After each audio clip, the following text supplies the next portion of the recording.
everybody. My name's Mike Fitzgerald. I'm from the Brattleboro Police Department, and like Krishanda was saying tonight, we're going to talk a little bit about the complex challenges of illegal drugs, how law enforcement looks at that, and that might be a little bit different than how other members of the community look at it, but you're going to see by the end of this presentation, hopefully, how we look at it and how other different silos within the community look at it, that we destroy those silos, and how we have one big collective view of this problem and how we can solve it. Very first thing that I feel we had to do at the Brattleboro Police Department years ago was we had to change the culture of our officers on how we're dealing with crime within town, how we look at our role in dealing with that. So we wrote our mission statement. We sat down, we got the officers together, and they rewrote that. And the reason I'm putting this up in this form, it's not so you can all memorize the mission statement. It's basically, I want you to read the last sentence. While serving the community, we recognize the differences in the conduct of people who need our help, those who make poor decisions, and those who choose to victimize others. I think that is very, very important. And I think every police officer, when they're dealing with somebody, they need to remember that very last sentence. What are you dealing with? Are you dealing with someone who made a poor choice? Are you dealing with someone who is a predator? They victimize others? Or are you dealing with someone that needs our help? So we have to change the mindset on how we're dealing with this, not just with drugs, but across the board. So that's the reason I put that up there. I'm very proud the officers did this. This was nothing that the chief did and threw down to them and said, this is the way it's going to be. I basically explained my philosophy and vision. They got together as a group. Several drafts later, this was the final product. So that's the mindset of the officers. That's not the mindset of Mike Fitzgerald. That's the mindset of the officers of the Brattleboro Police Department. And I want you to remember that as we go through this presentations, because I'm sure you will see that that is ingrained in a lot of what I have to say. Oh, and by the way, if you have a question, please raise your hand. You don't have to wait to the end.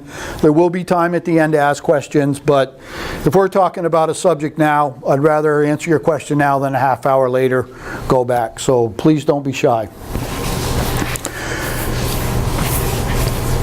Complex challenges, the illegal drugs they have on the affected communities. We talked about that a little bit. Substance abuse disorders are a disease. Diseases that can be prevented, treated, and recovered from. That is our outlook on that. How does that connect with what we're trying to talk today? Because substance abuse is one effect of the drug culture, just one effect. And we have to deal with it as a whole, not just the addiction portion.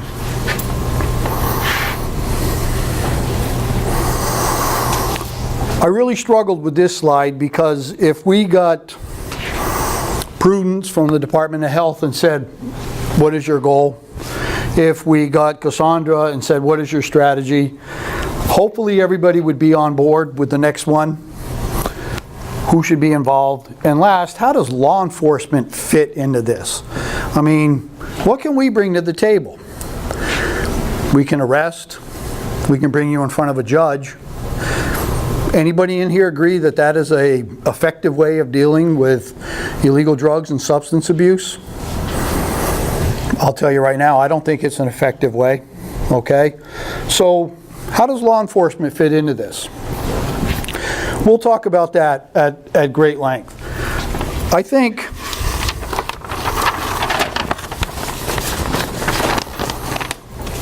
if we go back to our mission, what is our goal? When we're dealing with complex drugs issues, what did that last sentence say? Peaceful, prosperous, safe community. Does anybody dispute that illicit drug activity has a negative effect on every one of those components. Okay, so that should be part of our goal. Go back to our mission statement. Let's look at a safe, prosperous community. What is our strategy?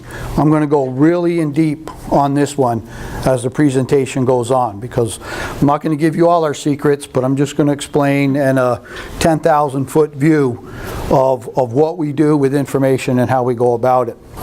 Who should be involved? That is every single person of the community.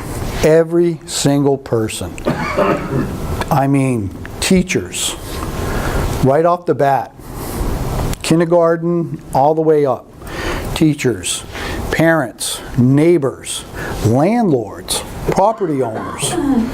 I mean, we all have a responsibility in this, every single one of us, because if we're negligent in that area, it adversely affects the community. And it's just going to take everybody. And what is our role? Once again, I'm going to go back to the mission statement. Our role is to know the difference. When we're dealing with illicit drug activity, when we're dealing with substance abusers, that is our role. Are you a person that needs help? Did you make a poor decision? Or are you victimizing others? And then we take the appropriate action once that is in place.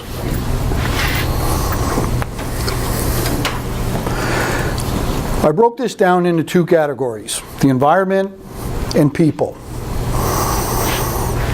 Let's talk about the environment first. A majority of our problems is a function of the drug environment. Some agencies across the country call it different things. It goes by many different names, the drug market, area, things of that nature. But what is a drug environment? It's a place where you can readily purchase drugs. Everybody knows where it is. The people that want to sell it know where to go to sell it. The people that want to buy it know where to go to buy it. A perfect stranger could go into that community and know where they can buy drugs and know where they can sell drugs. It is the drug market, if you will, the drug environment. You'll find out more times than not, it is defined by geographical boundaries. Even in our town in Brattleboro, I'm sure if you go down and ask people, where is the crime-ridden areas of town? Where can you get the drugs readily available in town? We all know you can go anywhere in town and basically get drugs. But where is the defined boundaries? And if I ask the 20, 30 people that are here in this room, I would venture to say a large majority of you would probably be in the ballpark of those neighborhoods. Okay, so it's defined by geographical boundaries, and that's important. This last statement really hits home. Much of the crime and community damage associated with the drug problem is a function of the drug environment, not the sales or use of drugs. It's a function of the environment. And that's what law enforcement really has to zero in on. If we want to make strides in dealing with the illicit drugs. The drug sales or use, I'm not saying we're going to ignore them. I didn't say that at all. I'm saying if we're going to focus our time, money, energy, staffing, we should look at the drug environment. I have a question then. So sure. Sometimes people will say if you just you address it in your community. If you live in an area that would be considered a drug environment, a lot of times you'll say, well, we'll just end up moving it to another place, right? So if you deal with it in your street, it's just moving to another location. So it's not necessarily addressing the issue, but rather just moving it around. And I don't know if you have anything to say to that. I do. And I'll get ahead of myself, but I'll say it anyway because that's a very good question. Number one, we have to get involved before the drug environment or the geographical area is defined. Because once it's defined and it grows roots, then it's less acceptable to our effects, okay? If it's just setting up in an area, we're much more effective. So you're right, it will move. My biggest concern is, like, if we do the sales of the users, you take a drug dealer and remove him and send him to jail, another one's going to move right in. Okay, it's part of life, we get that. Where's this guy going to go when he gets out of jail? He's going to go right back to the old neighborhood, his old friends. Why? It's the environment. It's the defined geographical area. So if it's hard to move. A lot of people say, well, yeah, they're just going to move. I disagree with that to an extent. Okay, it's not going to be as well entrenched, it's not going to be as well defined. It may move to another house, but you'll find law enforcement efforts in battling that is much, much easier, because now you're moving into areas where the neighbors haven't, I don't want to say given up, but that's our neighborhood, that's what it is. You know, now all of a sudden you got people going, well, wait a minute, why is these cars in my driveway at 8 o'clock at night? They're more apt to pick up the phone and say, there's cars parked in my driveway at 8 o'clock at night. They go in next door for 5 minutes, come back out, get in the cars and go. Oh, and by the way, the license plate is Vermont 123456. You know, they're more apt to be aggressive in it because it's alien to them, it's new to them. So when it's defined, it's there, and I'll show you some of the strategies and tactics that we use, but I don't really buy into, like, we remove one dealer and then the whole geographic is going to shift 6 blocks and be reestablished as intensely as it was. It takes years to get reestablished. So that is a good question, because a lot of people have concerns about that.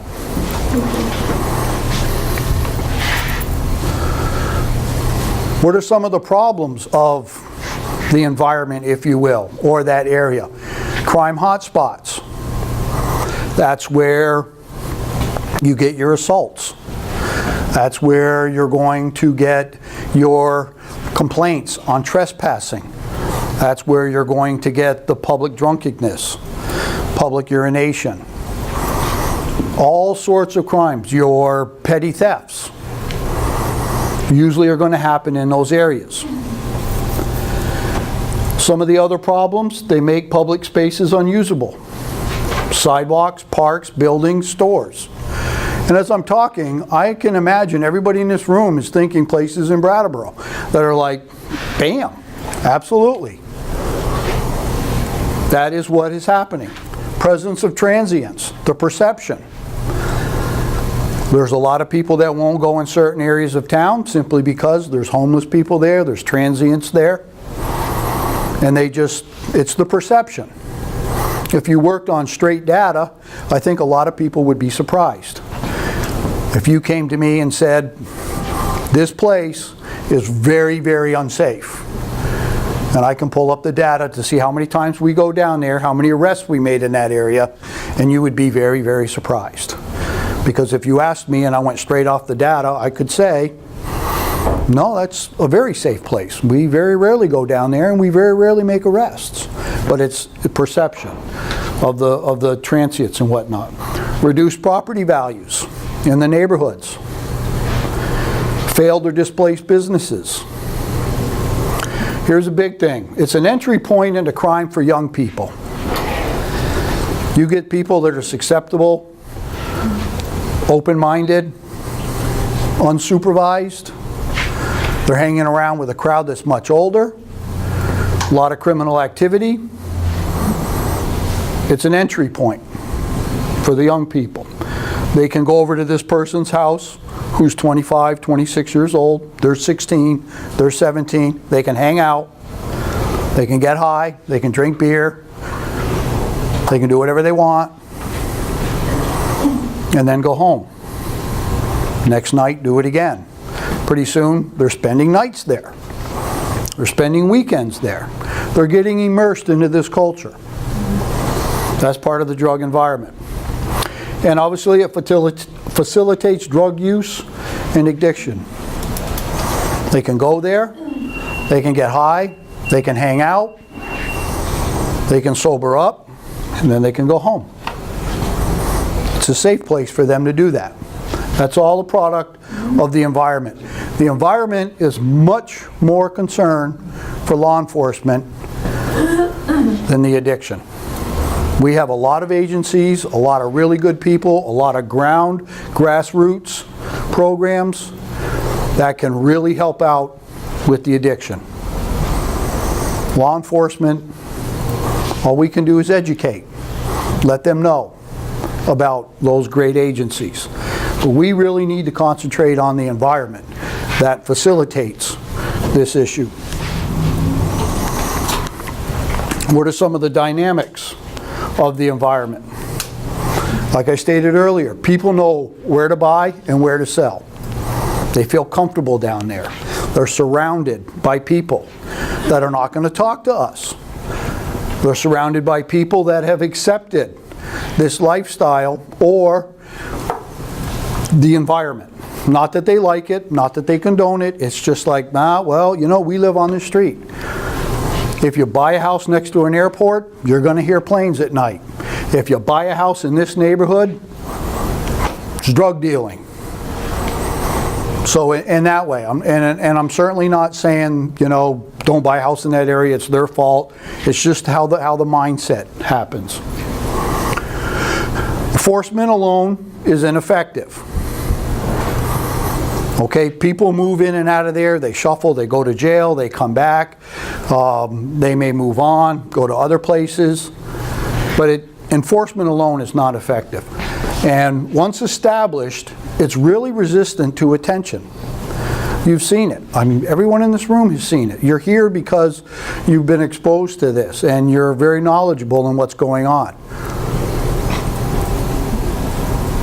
The people that are involved in this, the attention does not bother them in that environment. We get calls that say, look at it, blatantly, right in front of me, I saw this. But if you took that pair of people and put them in outside of their environment, I guarantee you they wouldn't feel that comfortable doing it. And you ask yourself, why? Why? You know, I mean, it is frustrating, and it's something that we really have to wrap our hands around. So once the geographical area is established, and that's what Cassandra was saying, it's resistant to attention, but it takes a lot for them to move and reestablish up to that level again.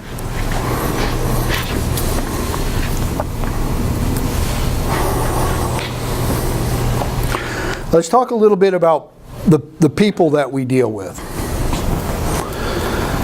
I wrote some definitions up there because if and when you call the police department, these are some of the things that run through our mind, which if you're not informed of, you might be upset. Well, you will be upset about our response or our actions or lack of actions. Very important.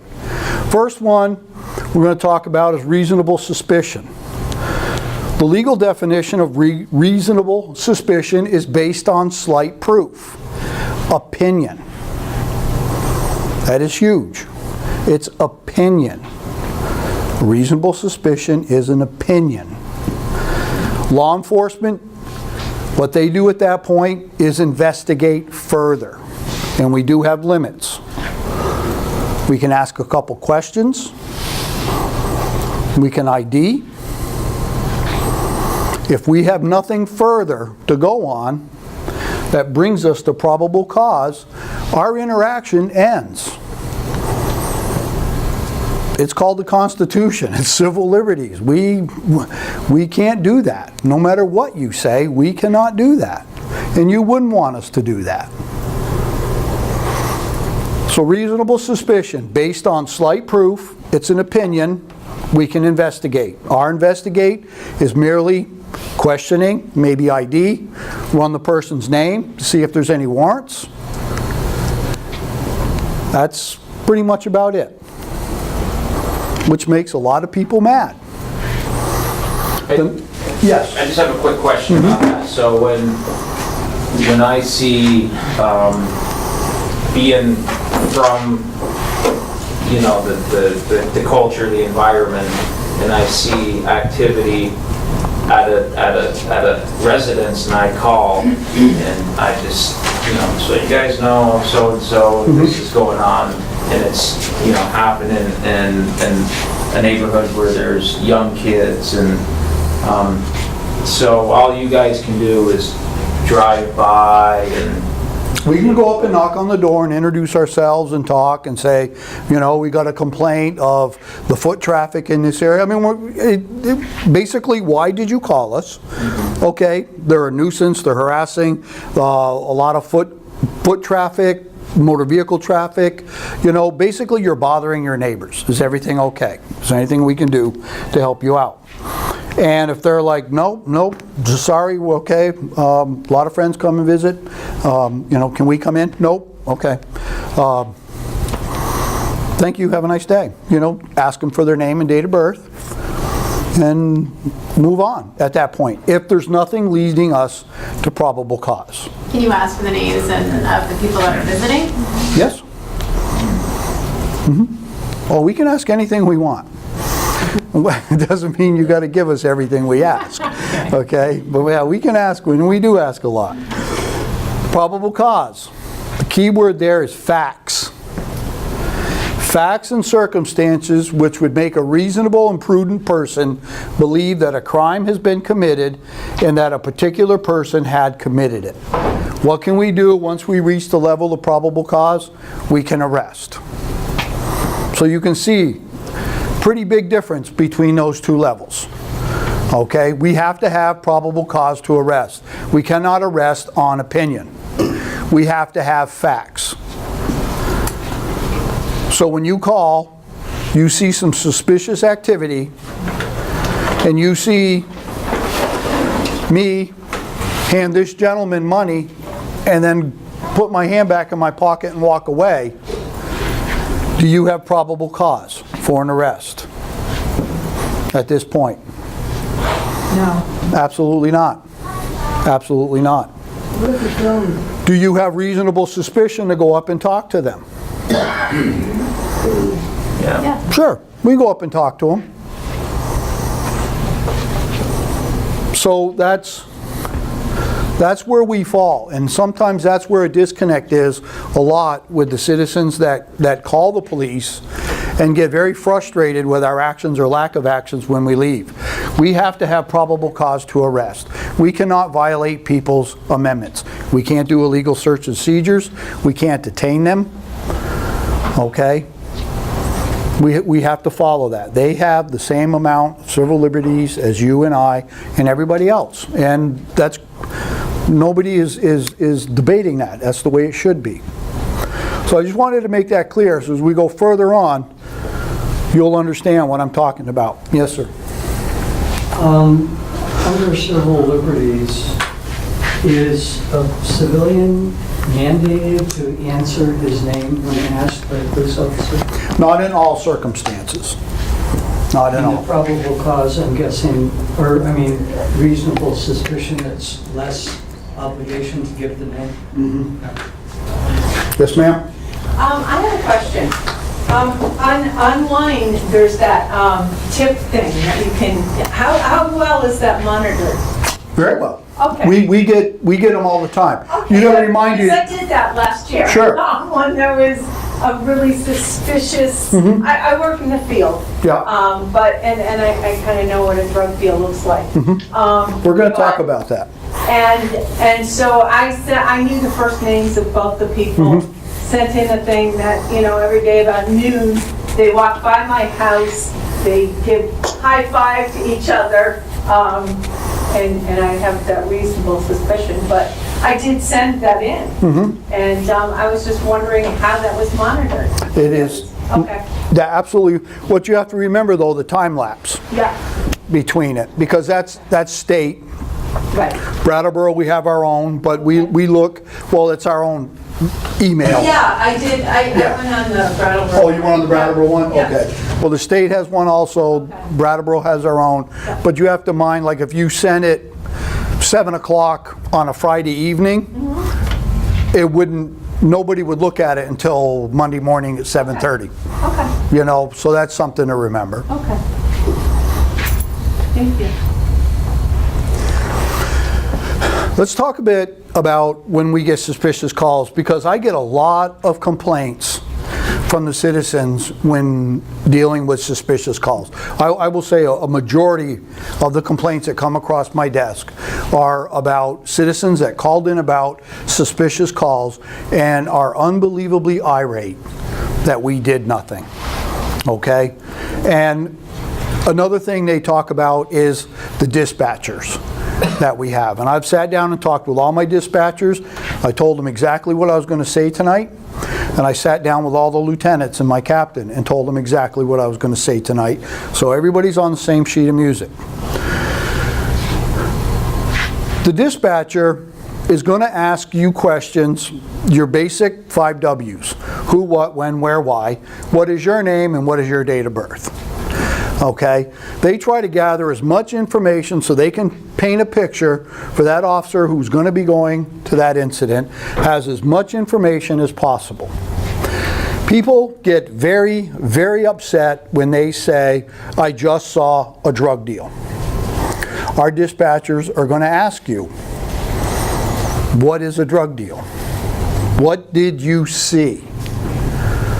They're not going to tell our officers we saw a drug deal. They're going, what did you see? You saw 2 people shaking hands. You saw one person give money to another and then put their hand in their pocket. I'm not saying it isn't a drug deal. I'm going back to reasonable suspicion, probable cause, police reaction to this. So they're going to ask you a whole lot of questions. I immediately get a phone call, or if it's in the evening on my voicemail, saying, I just spoke to your dispatchers, they treated me like I was 5. I know a drug deal when I see a drug deal. Our dispatchers aren't being disrespectful. Number one, they're trying to get all the information together, exactly what did you see. So, dispatcher's going to get all the information. The next thing that has to go into this equation is all our calls are prioritized. If I have an officer that is actually investigating a crime, am I going to pull him or her from that crime to go to this suspicious call? Or can this suspicious call wait? Goes back to the information that dispatch has gathered from you. Okay, so are we going to release an officer that is investigating a theft where we know there was a theft, a crime was committed? Or if they're investigating that burglary, or that domestic violence, or that assault, are we going to pull them from that to go to this? Oops. Thank you. So that's another thing that we have to do. We have to prioritize our calls. Officer safety. What are the knowns? We're going to ask you if you know the people. We can run them in our database. Are they aggressive towards police officers? Have we arrested them before on drug charges? All the aspects of that scene, once again, dispatch is going to ask you, and we're going to take in all of our knowns, and we're going to give this to the officer before he goes. We get there. Reasonable suspicion, we talk to the individual. It doesn't reach the level of probable cause, so we leave. You're very mad. I understand that. You're frustrated. I understand that. I saw this drug deal go down. I called the police department. They came. They went up and talked to that guy, got in their cruiser and just left and did nothing. Or maybe the deal already happened. Individuals aren't even there. They just drove right by and did nothing. I understand your frustration. However, what happens behind the scenes is what a lot of people don't understand. That information goes into a database. We sit down and we're like, okay, we're getting suspicious calls in this part of the neighborhood or this part of town. We're looking for a green car. that has this state plates on it. We have roll call. We talk about stuff like this. We have gotten 4 calls. That's why it goes back to what you were saying. It's real hard to get established in the area if it's done properly. But once it's established, we have to whittle away at it. So now we're looking at saying, wow, we haven't got a lot of calls in this area of the town before. What is happening? So we're going to take half of our shift, half of our overlap, and we're going to put it at that end of the town, and they're just going to sit there. They're going to do motor vehicle work. They're going to get out of their cruisers and walk around. They're going to be a presence because it's not defined. They don't feel safe there. They don't feel, it's an unknown to them. Whoa, cops, we're out of here. Let's go back to our geographical area. Let's go back here. Okay? And while we're whittling away on that, we're trying to contain everything else that's in there. So we'll run arrest warrants to see if they have warrants. We talk to the task force. We talk to the state. And it's like a jigsaw puzzle. Everybody's putting this together. They're looking at it, they're doing their investigations. Okay, this is a new name. Who are their known associates? Where are they staying? Who lives there? We'll talk to the landlords. Who rents apartment A? Landlords are very helpful. They don't want a drug house. They want to be known as good business people. So they're very helpful. So it all works together. But I would say a majority of it from your suspicious calls, a vast majority of it happens behind the scenes. And that individual that you called about 2.5 months ago will eventually be arrested. I'm telling you that right now. They will eventually be arrested because they're going to continue to do what they're doing. We're going to continue to do what we're doing. And the state, the task force, the locals, municipalities, he's going to get arrested, or she. Eventually will get arrested, okay? But it doesn't happen immediate, and it doesn't happen in the front page of the papers, and it's not out in front where everybody can see it. So, I'm adamant. I say it all the time. If you see something suspicious, please call the police department. If you want to talk to an officer, ask for the supervisor. There's always a supervisor on. Please do not ask to speak to me. My wife would disagree, but I'm not there 24/7, okay? If you call on Friday night and say, I'd like to talk to the chief, dispatch is going to put you in my voicemail, and the earliest I'm going to get back to you is probably Monday. And if Monday's a packed day, maybe Tuesday or Wednesday. I might be up in Montpelier or Burlington. So please don't ask for me. And then call back 2 days later saying, I called you Friday, you told me to call, I did, and nobody did anything. It's because nobody knew about it. Ask for the on-duty supervisor. And once again, we've talked about this with my team. They're there. When they go home, another one comes in. There's always a supervisor there 24/7. So if you want to make a report to dispatch, let them prioritize the call, and then an officer goes out. If you're okay with that, great. But if you want to talk to want to talk to an officer, please ask for the supervisor. They in turn will get your information and give you a call back.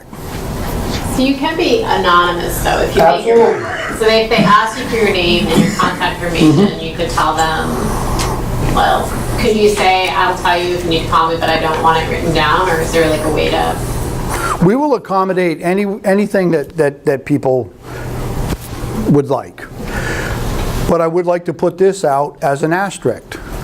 If something is anonymous, where is that on the credibility scale? You know, if someone called in and made an anonymous complaint, where am I going to go with that? Once they just said, your officers are crooks, they steal all the time. think just some people are scared. And I realize that, yeah. But once again, there's ways about that. Now, in certain areas of town, would you want a cruiser pull up in front of your house, walk up, talk to you, get back out, turn around, go 2 houses down, and then knock at that door? Probably not. And we understand that, we get that, absolutely. But if you want to come to the station, if you want to meet off-site, if you just want to talk on the phone and simply say, look, I'm not giving you my name, I'm not giving you information, however, every day at this time, this happens, or on Friday nights, it goes through the roof, just making you aware of it. That goes back to what we were talking about earlier. That information doesn't go off to the wayside. We will sit down and at a roll call say, okay, what do we got? It either comes from dispatch, the captain, or myself. We get all this intel, and then we sit down and say, okay, when you're available, I want you in this part of town. Just hang out, get a cup of coffee, go up there and park. See what this complaint is about. See if you see what they're talking about. What happens if somebody gives their name and contact information? Like, usually where does that go? I guess that's another question, because I think, people don't necessarily know when they give their name and they're making a call. Like, what that means. Like, are they going to be, is that person going to be told who made the report? Is it only if they went to court and you got called, like, subpoenaed? Like, I don't know. I think that might be part of it. Is, so what do you do with that information? Is it just to get back to them or to get more details? Or is it so that you might need to pull them from point during the investigation? That's a really good question. First and foremost, we don't exclude anything from the state's attorney's office so when things go to court. I mean, that's illegal. I mean, we have to have full disclosure on what's going on. However, you call us and we go there and a couple days in a row and we independently verify what's happening, then it's our affidavit. We saw this. We saw this. And if they say, what made you go there? We can say, we got a complaint from a citizen. We got an anonymous complaint. I mean, so you're right, there's ways around that. But if you're part of the arrest, then yes, it's going to be discoverable. Absolutely. Okay, but you can remain anonymous and we can independently verify what you're saying. So that's what I'm saying. Don't let people, and hopefully they don't get wrapped around the fact as, oh my God, I'm having no part of that. You simply can be anonymous and give us the information and let us independently verify what's happening. Absolutely. We talked about the little civil liberties. These are some numbers. Some people like numbers, other people do not. Basically, 2015, these are statewide. We had 21,528 bags of heroin seized, bulk, 581 grams, street value of approximately $600,000. That wasn't... Those the $10 bags? Yes. Mm-hmm. Yeah, 10, 15, yeah. That was 2015. 2016, we had 26,874 bags. Those numbers on the far right are the difference between 15 and 16. So that was 5,346 more bags. Bulk heroin was 1,679 grams. That's an increase of 1,097. And street value was $1,202,850, which is 602,880 more than 2015.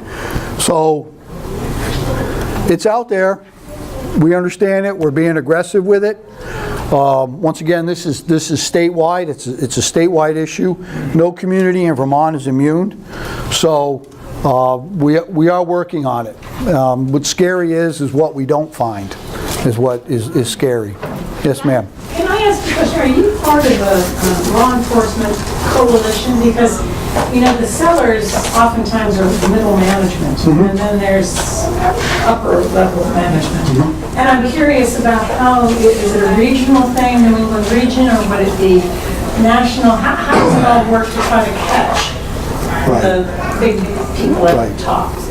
Well, you have, obviously, there is federal levels, DEA.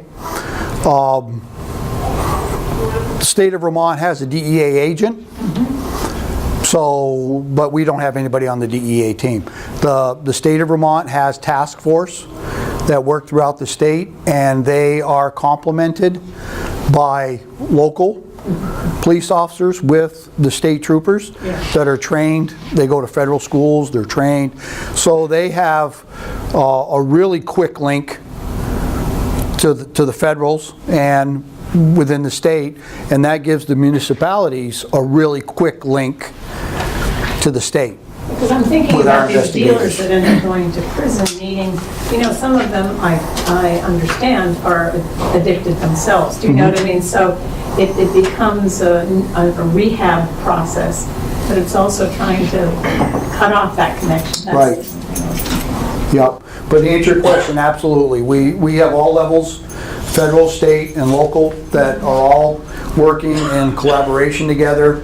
We all make a team of different people, and without going into a lot of detail, absolutely, yep. And they, in turn, work with Massachusetts, and New Hampshire, and New York, and New Jersey. Sometimes everybody doesn't play well in the sandbox, but, it works well. Yeah, thank you. Does this include the fentanyl? Because I know that that's becoming an issue. Is this kind of in that heroin numbers? Is it the fentanyl as well that's being sold as heroin? Chief, one question. Yes, I'm sorry, Is that street value, that's for the bags and bulk combined? yes. How do the numbers compare in Vermont to across the border in New Hampshire? That's a good question. I'd have to research that. I did not research that. I would be curious to see if it's equal or if it's higher or lower. Yeah, Was that a New Hampshire question? yes. Yeah.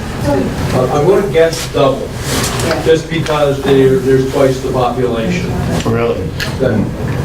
I run the probation office. I had a lot of chances to see comparisons of different pieces of the work between us and them. And in general, they do about twice what we do because they're pretty similar, but there are more people there. Wow. And 2 years ago, the data was that Vermont was 41st in the country for heroin use. 41st? 41st. So actually, a lot lower than other places. Our rate of dependence is, it looks like 6.4 to 9.2 per 100,000 people. So 6.4 to 9.2 dependency for 100,000 people in Vermont. For 1,000 people, age 12 or older, yeah. So there's some states that are worse and Sorry.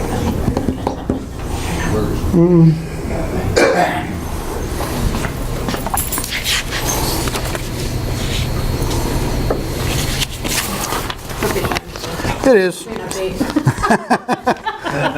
We can talk about some numbers from like my next slide. State overdose for opiates, and this is statewide. In 2010 was 41. 2011 was 61. 2012 was 50. 2013, 69. 2014, 61.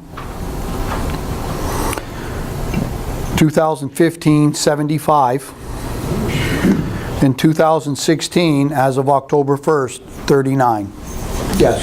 At what point in those years did Narcan start to hopefully reduce the number?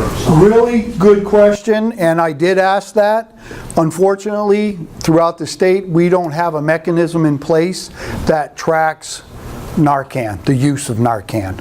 I know, like fire and rescue and things of that nature, their Narcan gets replaced, but there's nothing in place statewide that says, this on this date in this county, this town, Narcan was used to prevent this overdose. And I'm guessing that the numbers are lower because of Narcan than they would have been otherwise. You would think, right, right. We don't know how much. Right. I'm sure they're going to work on that. Because I asked it and they were like, wow, okay. And it seems to be a pretty common question on when does Narcan come in here. So we're looking good for 16. We got 3 months left and we're at 39 and last year was 75, which is nothing to be proud of because that was a horrific year. That was the highest year in the last 6 years. So, but if you look at those numbers, 41, 61, 50, 69, 61, 75, and then 39, it's going just like this, you know, every year for the last 6 years.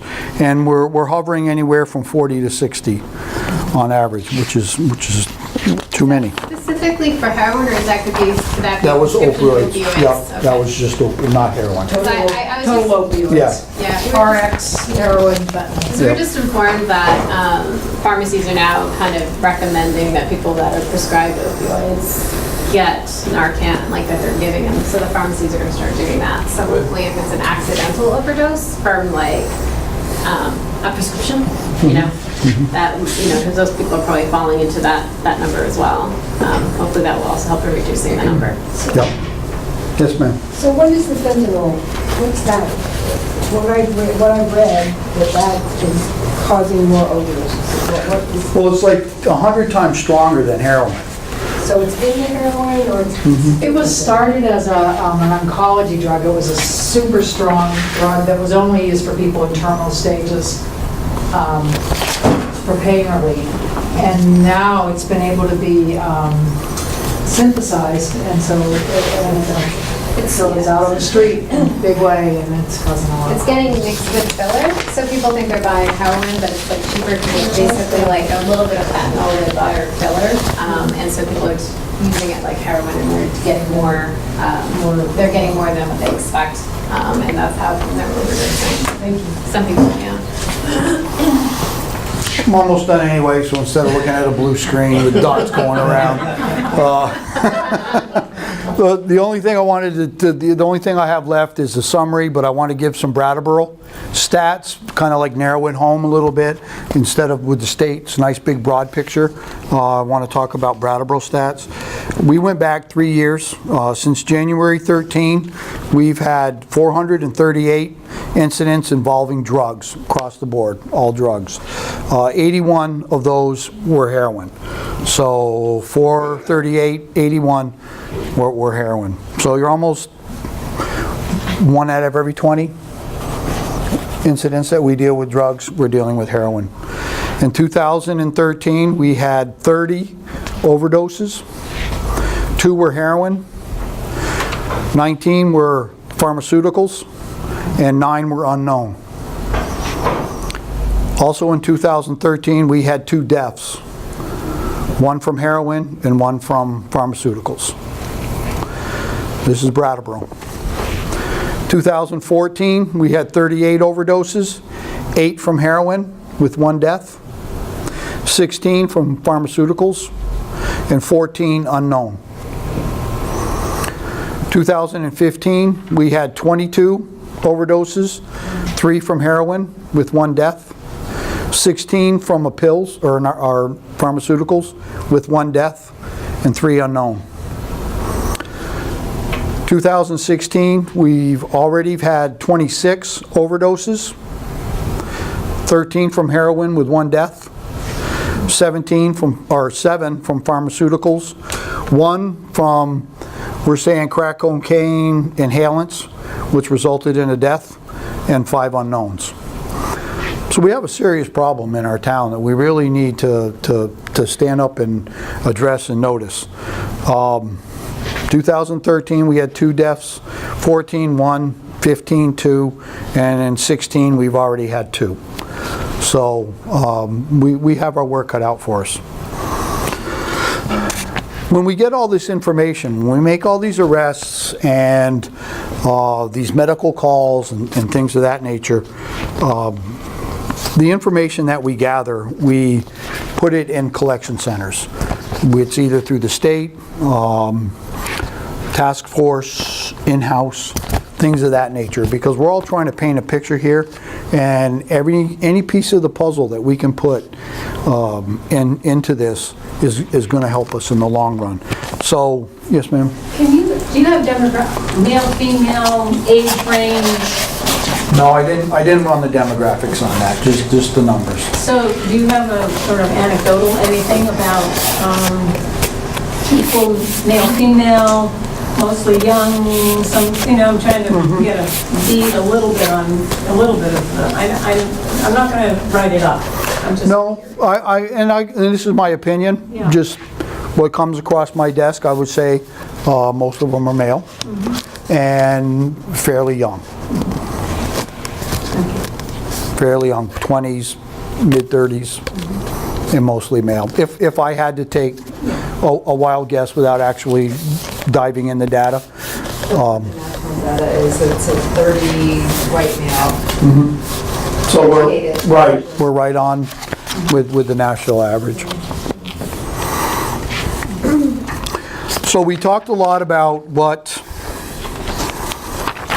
we do when citizens call and what we look at, how we prioritize, what our mindset is going in, what options do we have, what levels do we have. We also realize that we're one piece of the pie on this, and we have to collaborate with a lot of people. And I'm very proud to say that we have really good relationships with a lot of people within the community to help out. So when we go to an issue and we discover that it's an issue with addiction, we no longer address it strictly from a law enforcement point of view. We're not counselors. We don't pretend to be counselors. However, we tell this individual when they're coherent and they can understand, because everybody wants to be sober and everybody wants to be, they want to quit when they're in handcuffs going downstairs. So we try to take advantage of that. Look at last night. You were saying how bad this is ruining you, and blah, blah, blah, blah, blah. Here's an opportunity. Why don't you go talk to these people? They will help you. You're still responsible for what you did. And let me make that perfectly clear. You're still accountable and responsible for what you did. If you broke the law, you're accountable and you're responsible for it. However, you have an addiction problem. You need to get to the root of that to fix that. That's how this is all going to go away. And if we can do that through the court systems, if we can do that through the Department of Corrections, if we can do it through diversion, that's all great. They need help. They don't need just to go to jail and then be released. They need help. And we have to get them help however we can. But they need to be held accountable for what they did. So, we work through various programs to educate that. We're now starting to be more present, if you will, down at the drop-in center, at the overflow shelter, at the recovery center, just various places where people are in need. We don't want them to look at us as the bad guys, as the enemies. If you come to the PD and you want to get help, we'll get you the help you need. I mean, that's what we're there for. That goes back to our mission statement. Know the difference.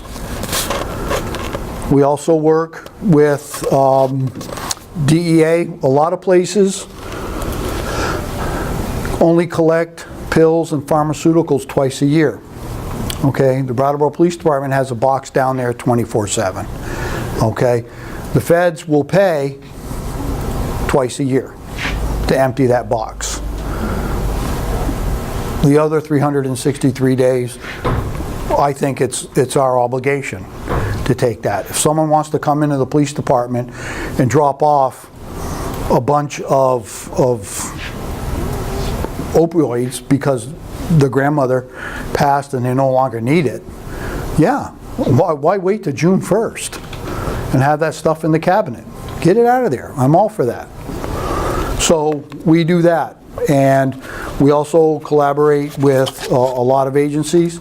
And I'm gonna plug you now, so you can come up and talk. Okay, we recently got with Karen Peterson down at the Vermont AIDS Project, and are involved with the syringe exchange program, which is really important, and all our officers need to be aware of that. I mean, that's a health concern. It's smart, just like when they're dealing with us, when they go in there, and I'll let you talk all about it, but it's when we talked about it and I looked at the program and went 110% in favor of it. It's really well set up, and I would like to, and I promised Karen I'd let her come up and talk about it a little bit. I don't need to come up and talk, but I will stand up right here and say, the AIDS Project of Southern Vermont, which is over on Grove Street, now offers a syringe services program where we take in used needles, dirty needles, and we'll provide individuals with clean needles as they need to. We do this twice a month, the first and third Tuesday of the month from 9 to 12. We've actually just opened. We don't even have any members signed up yet.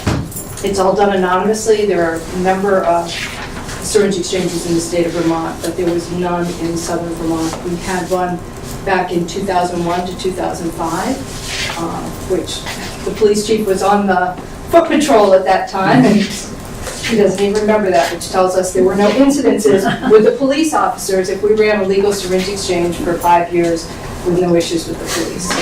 We hope to do the same thing again. One of our reasons for opening it now is some of you may remember that back at the end of 2014, there was a big issue in Scott County, Indiana, with I think it ended up being 185 new cases of HIV infection, and it was all traced back to injection drug use and sharing of syringes. The CDC did a study of 26 states and came up with 220 counties that are at high risk of having that happen in their county. Windham County made their list. And Essex County in Vermont. So 2 counties in tiny little Vermont made the list of counties that have a problem. So we said we need to take care of that in the southern part of the state. So we've opened up. I do have some cards if people are interested. Need that information handed out. We're getting the word out now to people that this is available to them.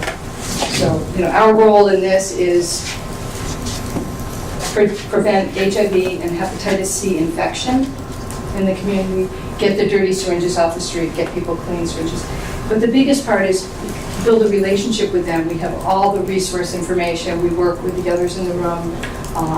We can get them into treatment when people are ready. Thank you. It's a really good program, and the PD's behind it 110%. So with that being said, we understand that, like I said earlier, we're a piece of the pie. I'm almost right on time, and I appreciate your patience. In summary.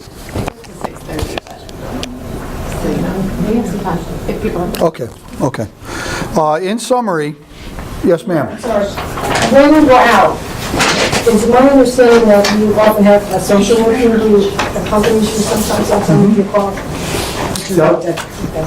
Yeah, we've had one on staff now probably 6 or 8 years, and has paid dividends tenfold. On certain instances when we're dealing with mental health and addiction, she's been a great resource. So in summary, I'd like to make a point that prevention is the critical component of this. If we can prevent it, we're so much further ahead, and we have to start early, and we have to be very often. When we're dealing with individuals within the environment or with the addiction, accountability, responsibility, empathy, dignity, and respect, and understanding, all words that come to mind. That's what you should expect from your law enforcement officer.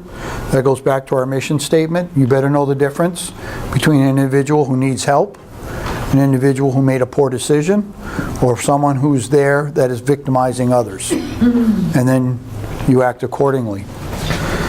The greatest hurdles for any treatment and recovery, and this is my opinion, stigma that's attached to it, sparse treatment facilities, lack of funding, and public education and awareness. And I really think that to attack this, we're going to have to do it on many fronts, through federal agencies, state agencies, local agencies, law enforcement. We really have to sit down and say, okay, what can you bring to the table?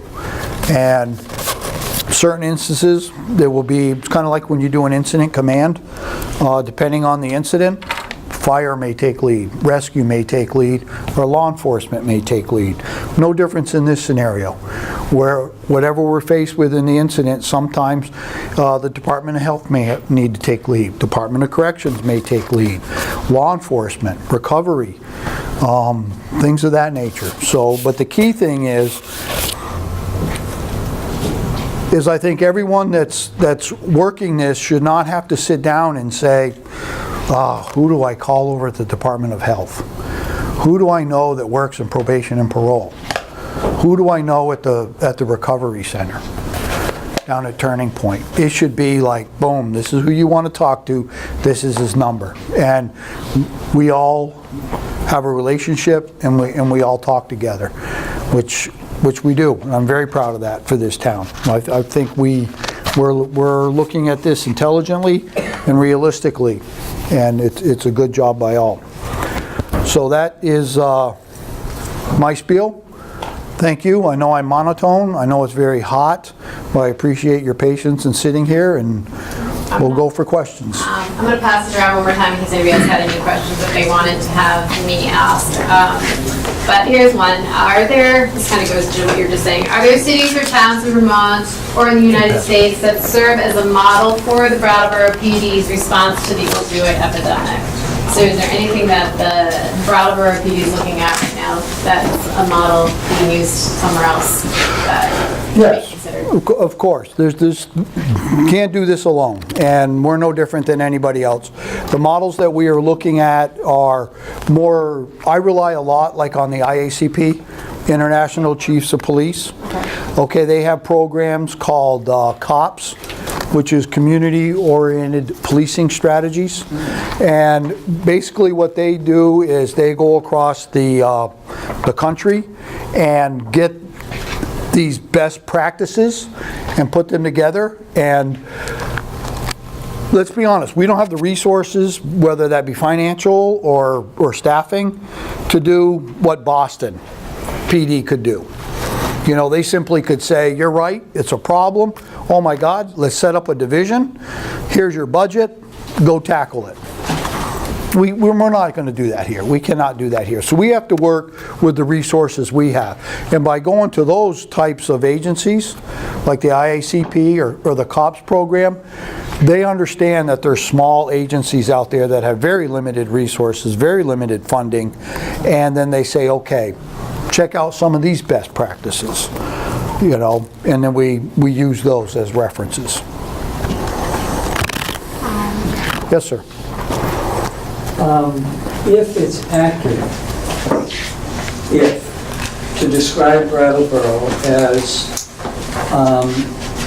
the most liberal, touchy-feely, to use a clinical term, town in the state, liberal and forgiving and everything. If that's accurate, is that contributory at all to or invitational to drug use in the town? I have no professional data to say either way on that. Personal opinion from experience? Personal opinion from experience. Are you basically saying build it and they will come? I'm suggesting the possibility that there's a certain degree of naivete in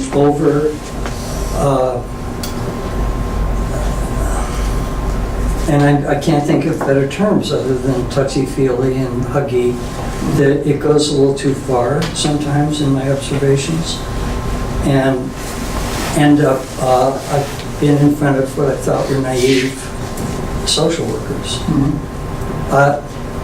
Not differentiating between idealism and pure idealism, or excuse me, not differentiating between pragmatic idealism and pure idealism. Pure idealism being a little bit too far over the line, as opposed to practical idealism. Okay, so what would be practical in dealing with the illicit drugs or dealing with addicts? Well, I don't have the answer to your question, otherwise I wouldn't be sitting here. That's the whole point. But I've just have always had a feeling that there's a little bit too much emotion and not enough clinical sometimes. Well, I don't share that, to be honest with you. I think if a person is suffering from an addiction, that law enforcement does have a role to play, but it shouldn't be first and foremost. I believe they should get into the system to get the help they need to get at the root of the problem. There's many ways we can do that. I would think the most least intrusive with the most respect and dignity is the way you want to go. Same way when dealing with mental health, you know. And I think in the long run you're going to get a lot more than that. And to some that may look like touchy-feely, to use your words, or things of that nature, but no. I think you have to judge every case on its merits. You can't use a blanket in any of it. So if you have an individual that is suffering from addiction that commits a crime, is diversion appropriate in this instance? I mean, look at it. How many times they've been in the system? You know, do they want help? Can they get help? Have they tried to get help? Where are we at with this?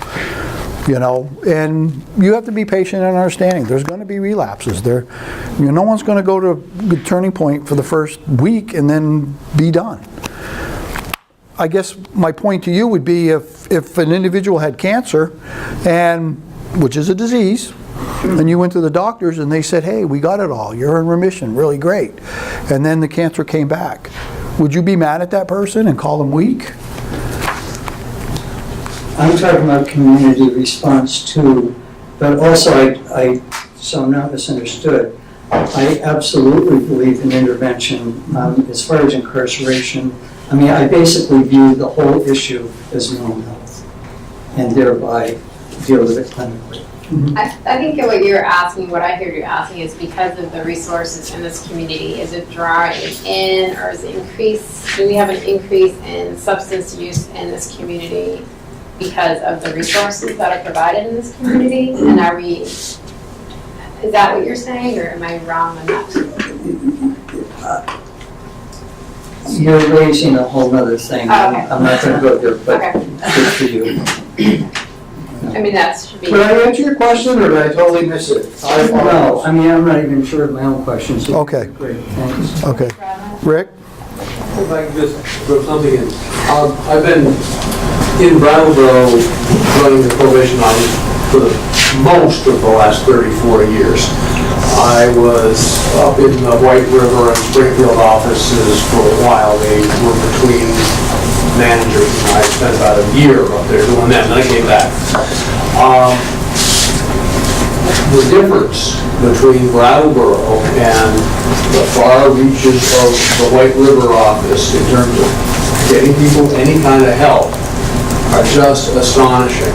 This is a really healthy community in a whole lot of ways.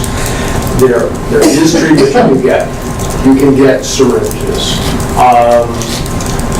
Employers aren't just sort of automatically saying, I won't hire somebody who's got a criminal record.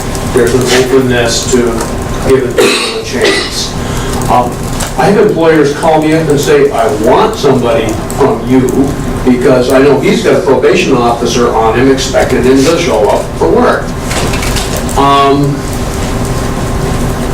Brattleboro is a different community, and you're right, touchy-feely is not unfair.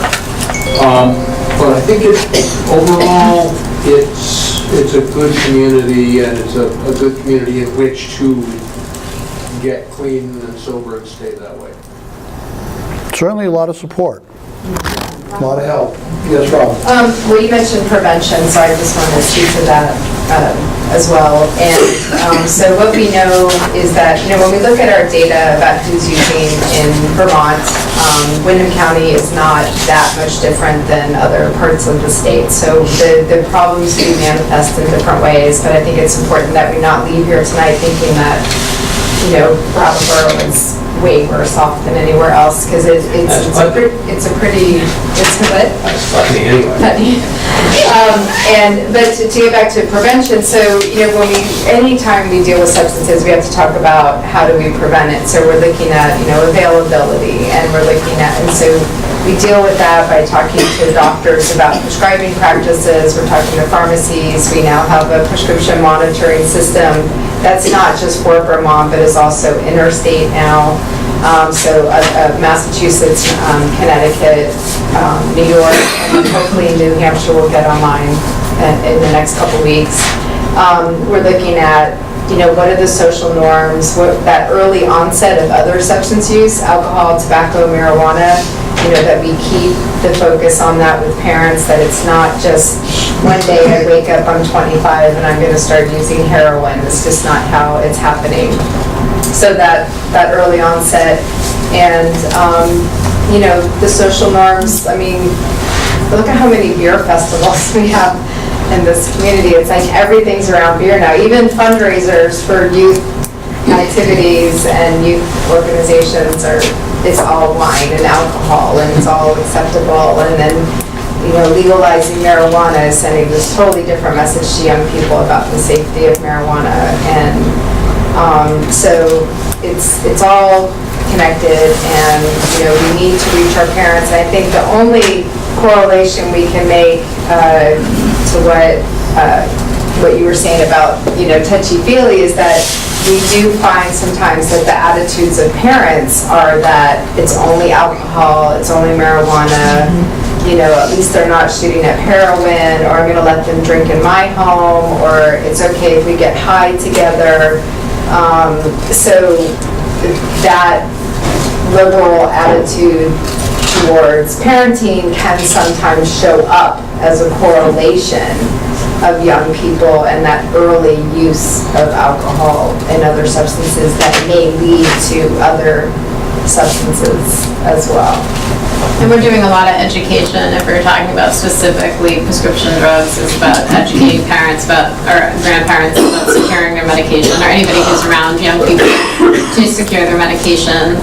So it's not readily available for experimentation and disposing of medication. Unfortunately, we have the Brattleboro Police Department has that box right there for people.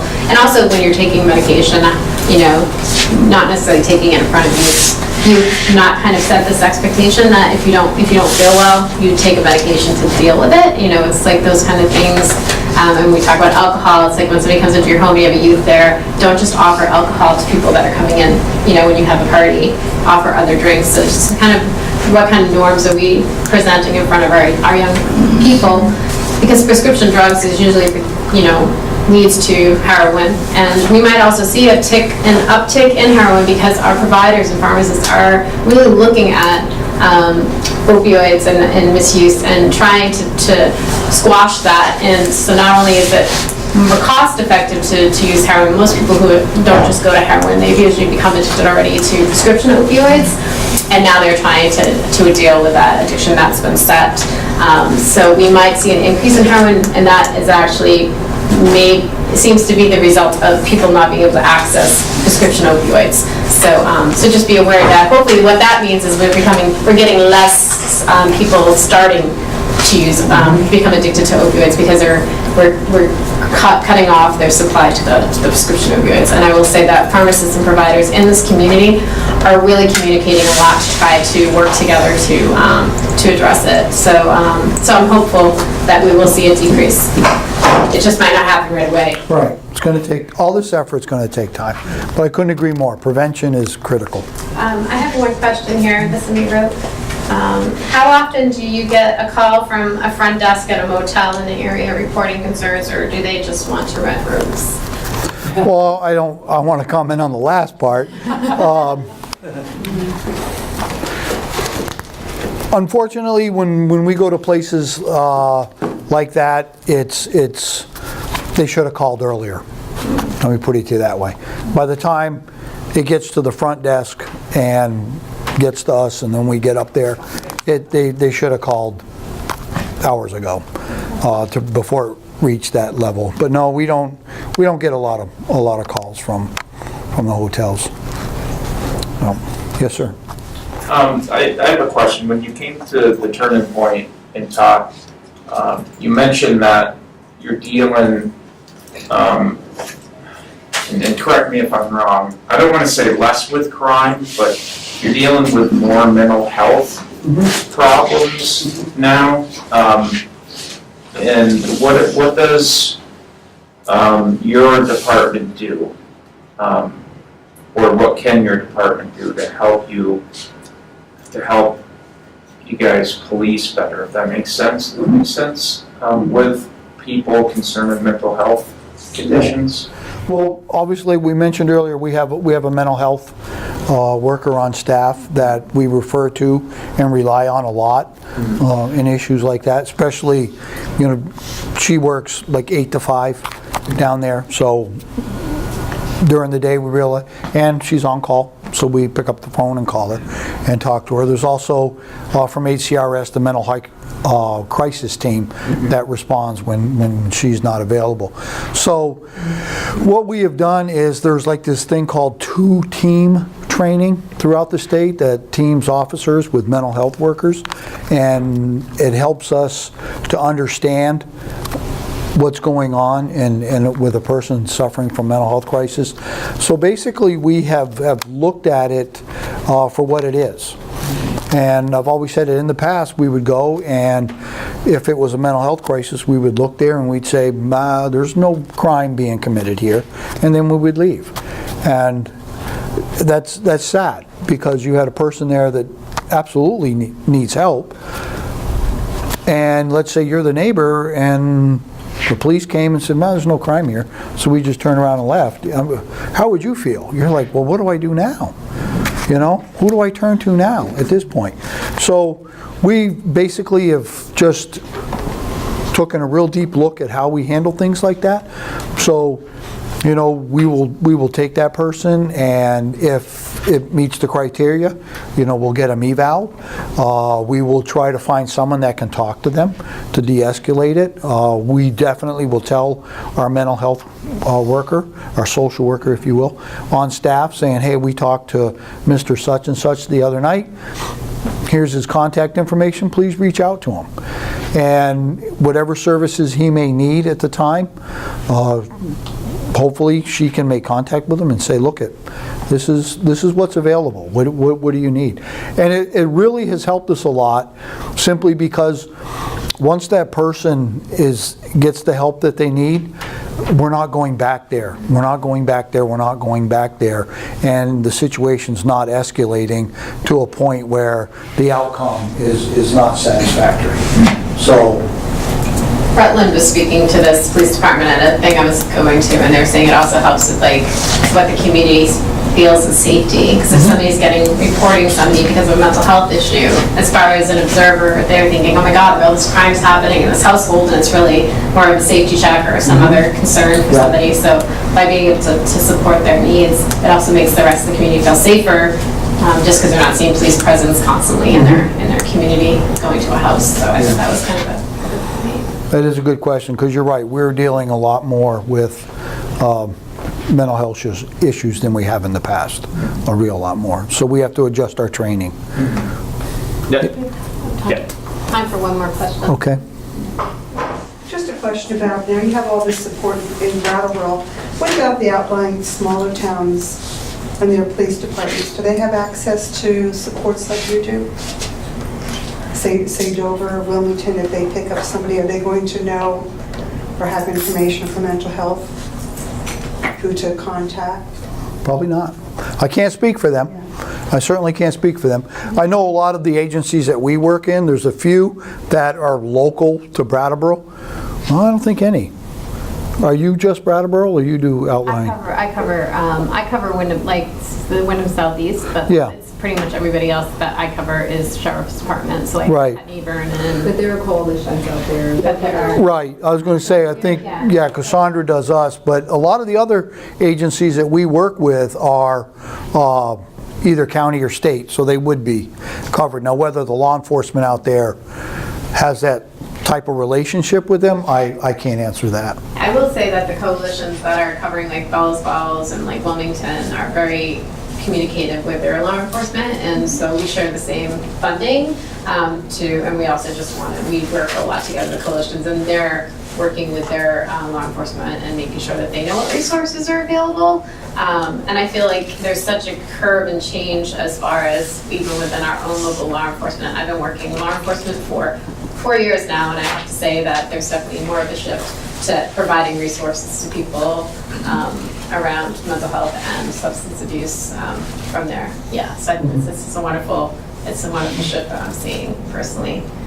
Just I think in the system, not necessarily, I think the people for sure, but I think the systems itself are changing, even nationally, and I think that's it's exciting to see that they're seeing it as a disease and trying to address it in that way.